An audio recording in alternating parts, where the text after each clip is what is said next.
Assalamualaikum warahmatullahi wabarakatuh.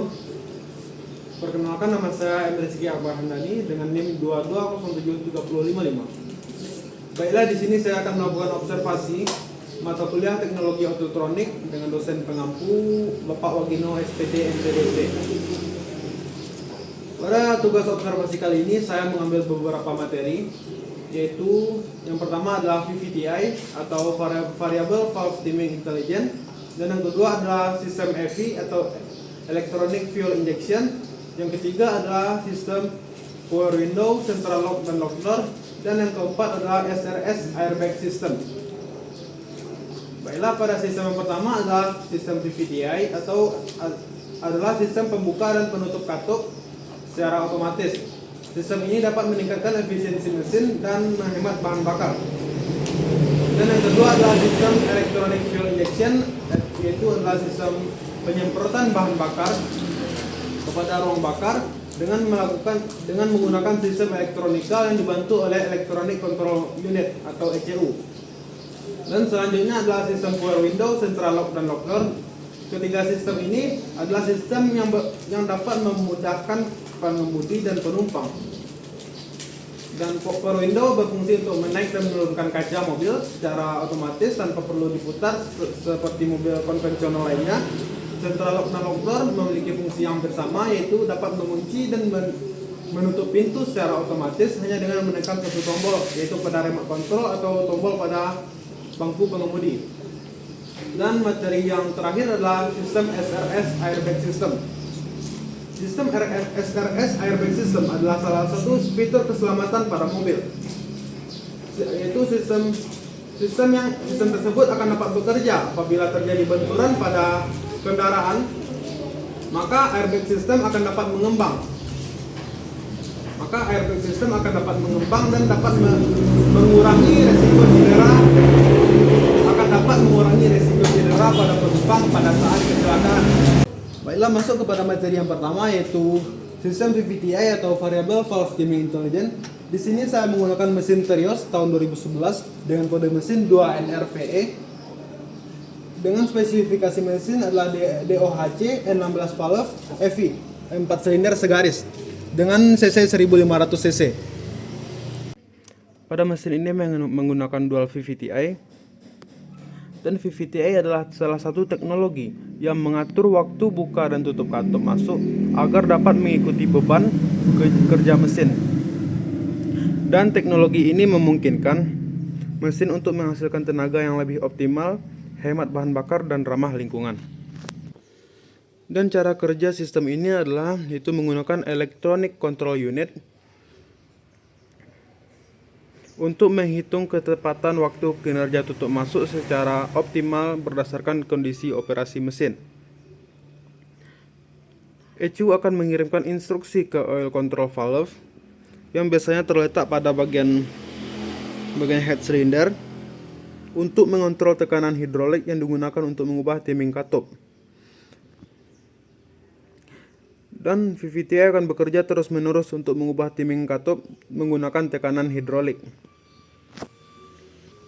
Baiklah, untuk kelebihan sistem ini adalah bisa menghasilkan tenaga mesin yang lebih optimal karena pembukaan katupnya diatur sesuai dengan kondisi putaran mesin, dan bisa menghemat bahan bakar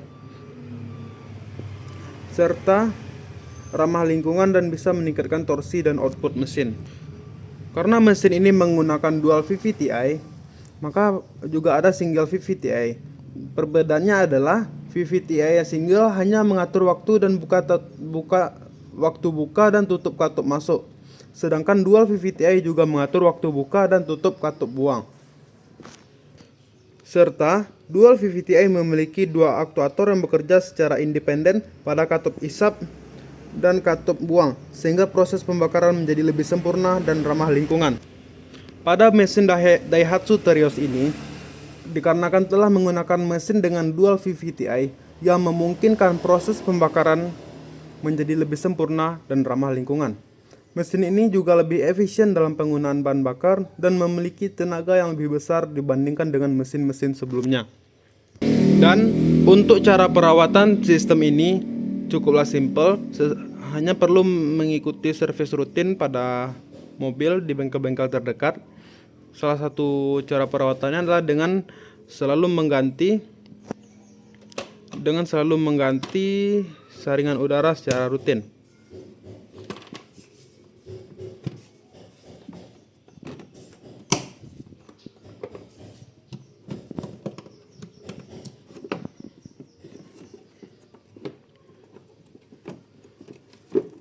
Dan ini bisa dilihat harus melakukan penggantian secara rutin untuk memastikan kinerja VVTi tetap optimal.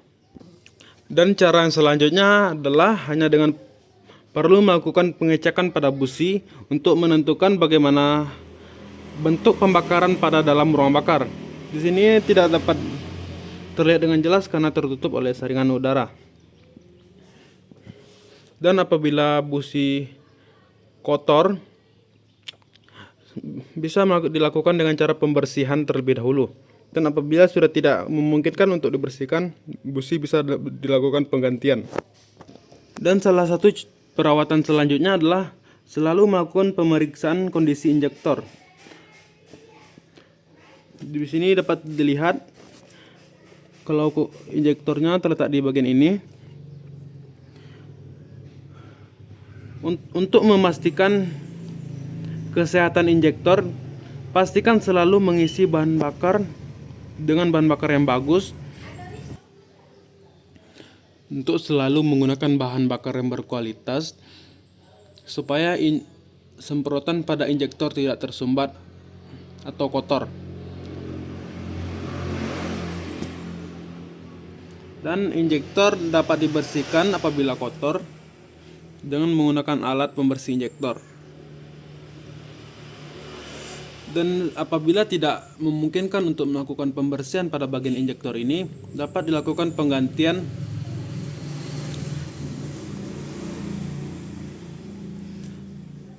selanjutnya adalah salah satu contoh perawatan yang lain adalah periksa sensor-sensor pada mobil, seperti sensor udara, sensor TPS. Di sini adalah dan salah satu sensornya adalah sensor CKP dan sensor camshaft. Dapat dilakukan pembersihan pada sensor-sensor tersebut supaya bisa mengirim data yang normal kepada ECU, dan ECU bisa memerintahkan aktuator untuk menggerakkan sistem VVTi ini.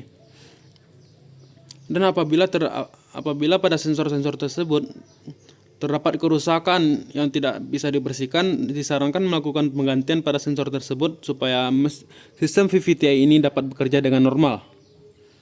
Baiklah, lanjut ke materi yang kedua, yaitu sistem EFI atau Electronic Fuel Injection. Materi selanjutnya yaitu sistem EFI atau Electronic Fuel Injection. Di sini saya masih tetap menggunakan mesin yang sama. Sistem ini adalah salah satu sistem penyuplai bahan bakar yang menggunakan teknologi elektronik untuk mengatur jumlah bahan bakar yang disuntikkan ke dalam ruang bakar. Sistem ini memungkinkan mesin untuk menghasilkan tenaga yang lebih optimal, hemat bahan bakar, dan ramah lingkungan. Untuk cara kerja sistem Electronic Fuel Injection ini adalah selalu menggunakan electronic control unit untuk menghitung jumlah bahan bakar yang diperlukan oleh mesin berdasarkan data dari berbagai sensor, seperti sensor suhu udara, sensor tekanan udara, dan sensor putaran mesin.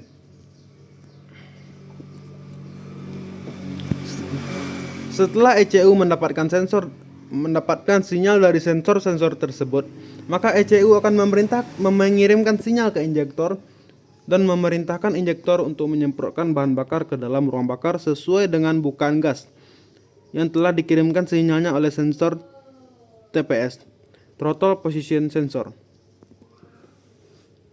Sistem ini juga dapat mengatur waktu penyuntikan bahan bakar dengan jumlah bahan bakar yang disuntikan untuk memastikan bahwa mesin berjalan dengan efisien. Dan untuk kelebihan sistem ini adalah bisa menghasilkan tenaga mesin yang lebih optimal, hemat bahan bakar, ramah lingkungan, dan bisa meningkatkan efisiensi mesin dikarenakan tembakan bahan bakar sesuai dengan permintaan mesin, sesuai dengan putaran throttle position sensor dan sesuai dengan sensor-sensornya. Dan untuk perawatannya sama dengan materi sebelumnya, sama dengan sistem PVDI. Untuk perawatannya kurang lebih hampir sama. Selalu mengecek saringan udara pada bagian ini dan selalu mengganti busi secara teratur untuk memastikan pembakaran yang sempurna. Dan untuk sistem ini pastikan selalu menggunakan bahan bakar yang berkualitas supaya tidak terjadi hal-hal yang tidak diinginkan pada sistem ini. Sistem ini juga menggunakan fuel pump pada tangki. Fuel pump pada tangki itulah yang meneruskan bahan bakar dari tangki langsung menuju ke injektor. Dan injektor akan menyemprotkan bahan bakar sesuai dengan sinyal yang diberikan oleh sensor TPS.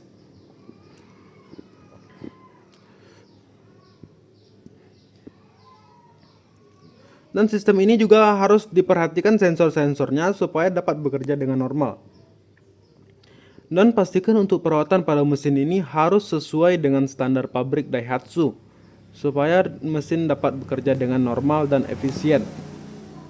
Kita lanjut ke materi selanjutnya, yaitu power window, central lock, dan lock door. Bila di sini dapat dilihat untuk tuas penekan pada power window, tombol-tombol ini dapat bekerja apabila ditekan. Dan untuk menaik dan menurunkan kaca, pastikan kunci kontak dalam keadaan on. Maka tombol ini akan dapat naik, dapat turun, dan dapat naik kembali. Dan pada tombol bagian pengemudi ini dapat mengatur semua kaca.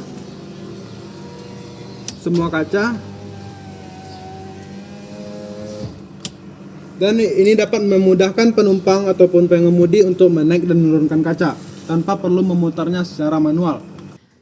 Nah, di sini terdapat 4 saklar dengan memiliki fungsi yang sama, tapi penggerakannya di masing-masing pintu.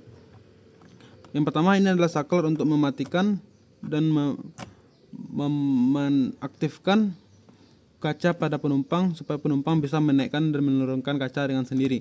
Apabila bagian ini ditutup, maka penumpang tidak bisa menaikkannya, hanya pengemudi yang bisa menaikkan dari saklar-saklar ini.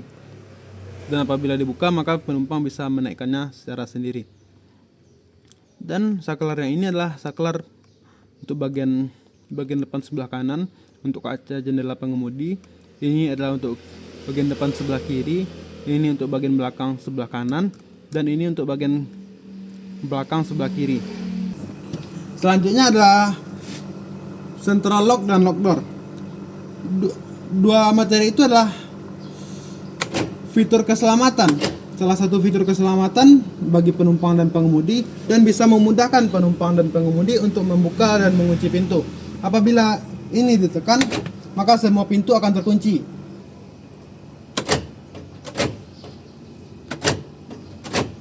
Nah,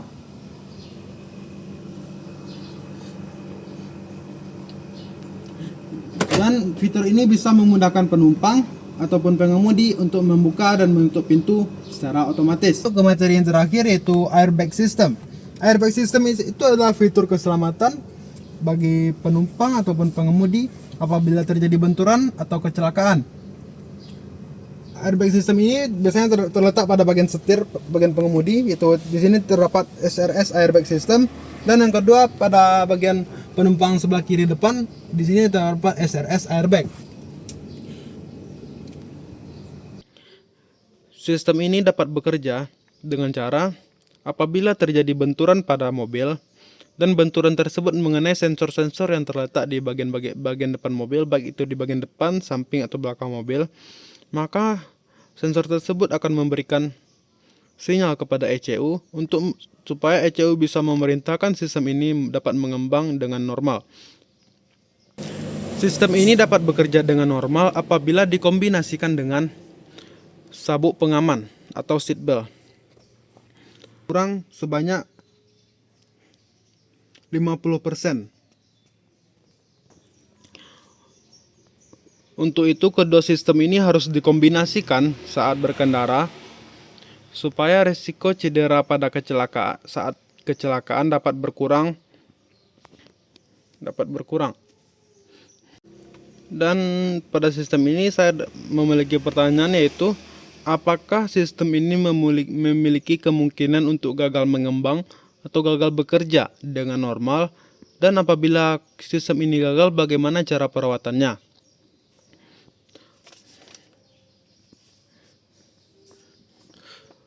Menurut saya sistem ini memiliki cukup kemungkinan untuk gagal apabila pada saat terjadinya benturan, sensor pada bagian-bagian mobil, baik itu di samping, depan atau belakang mobil, sensor tersebut tidak terkena pada benturan, sehingga sensor tersebut tidak bisa meneruskan sinyal kepada ECU supaya ECU bisa memerintahkan airbag untuk mengembang.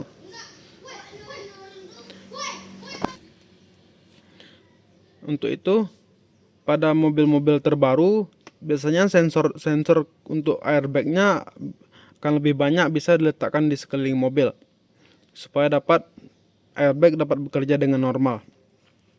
Dan supaya airbag bisa bekerja dengan normal memerlukan perawatan. Untuk perawatan yang dapat dilakukan pada airbag sistem ini tidak memerlukan perawatan khusus seperti komponen mekanis lainnya, tetapi ada beberapa hal yang perlu diperhatikan untuk memastikan sistem ini berfungsi dengan baik saat dibutuhkan. Itu salah satu perawatannya adalah yaitu selalu melakukan pengecekan indikator airbag. Biasanya terdapat pada instrumen panel speedometer ini. Apabila terdapat indikator airbag menyala, maka perlu dilakukan pengecekan pada sistem airbag pada kendaraan supaya dapat berfungsi dengan normal. Selanjutnya, selalu melakukan servis berkala minimal 6 bulan sekali. Penting untuk mendeteksi masalah pada sistem airbag ini dan komponen terkait seperti sensor atau modul kontrolnya. Dan untuk sensor-sensornya, apabila kotor dapat dibersihkan supaya bisa mengirimkan sinyal dengan normal. Dan apabila terjadi kerusakan yang tidak memungkinkan untuk dilakukan pembersihan, perlu melakukan penggantian supaya sistem dapat bekerja dengan baik dan normal. Dan untuk salah satu perawatan terakhirnya adalah selalu periksa kondisi aki. Selalu periksa kondisi aki untuk memastikan sistem airbag dapat bekerja dengan normal. Apabila tegangan pada aki rendah, dapat dilakukan dengan pengecasan ulang apabila menggunakan aki kering, yaitu variable valve timing intelligent, dan yang kedua adalah EFI atau electronic fuel injection, yang ketiga adalah power window, central lock dan lock door, dan yang keempat adalah sistem SRS airbag. Keempat sistem itu adalah salah satu fitur yang terdapat pada mobil, dan setiap sistem itu memiliki perawatannya masing-masing. Seperti pada bagian mesin, yaitu VVTi dan electronic fuel injection memerlukan perawatannya atau servis secara rutin pada mobil. Seperti dengan secara rutin mengganti saringan udara pada kendaraan, selalu mengecek busi bagaimana pembakarannya, apabila sudah kotor dapat dilakukan pembersihan, dan apabila tidak dapat dibersihkan perlu dilakukan penggantian. Dan pada saringan udara tadi, apabila sudah terlalu kotor harus dilakukan penggantian supaya sistem itu dapat bekerja dengan normal. Selanjutnya adalah sistem yang terdapat di dalam kabin, yaitu sistem power window, central lock dan lock door, serta airbag system. Kedua sistem tersebut adalah salah satu fitur pada kendaraan. Kalau airbag system itu adalah fitur keselamatan yang bisa mengurangi cedera pada penumpang pada saat kecelakaan, dan power window adalah sistem yang dapat memudahkan penumpang untuk menaik dan menurunkan kaca, membuka dan mengunci pintu. Untuk itulah perlu dilakukan perawatan secara rutin. Baiklah, itulah hasil dari observasi saya. Assalamualaikum warahmatullahi wabarakatuh.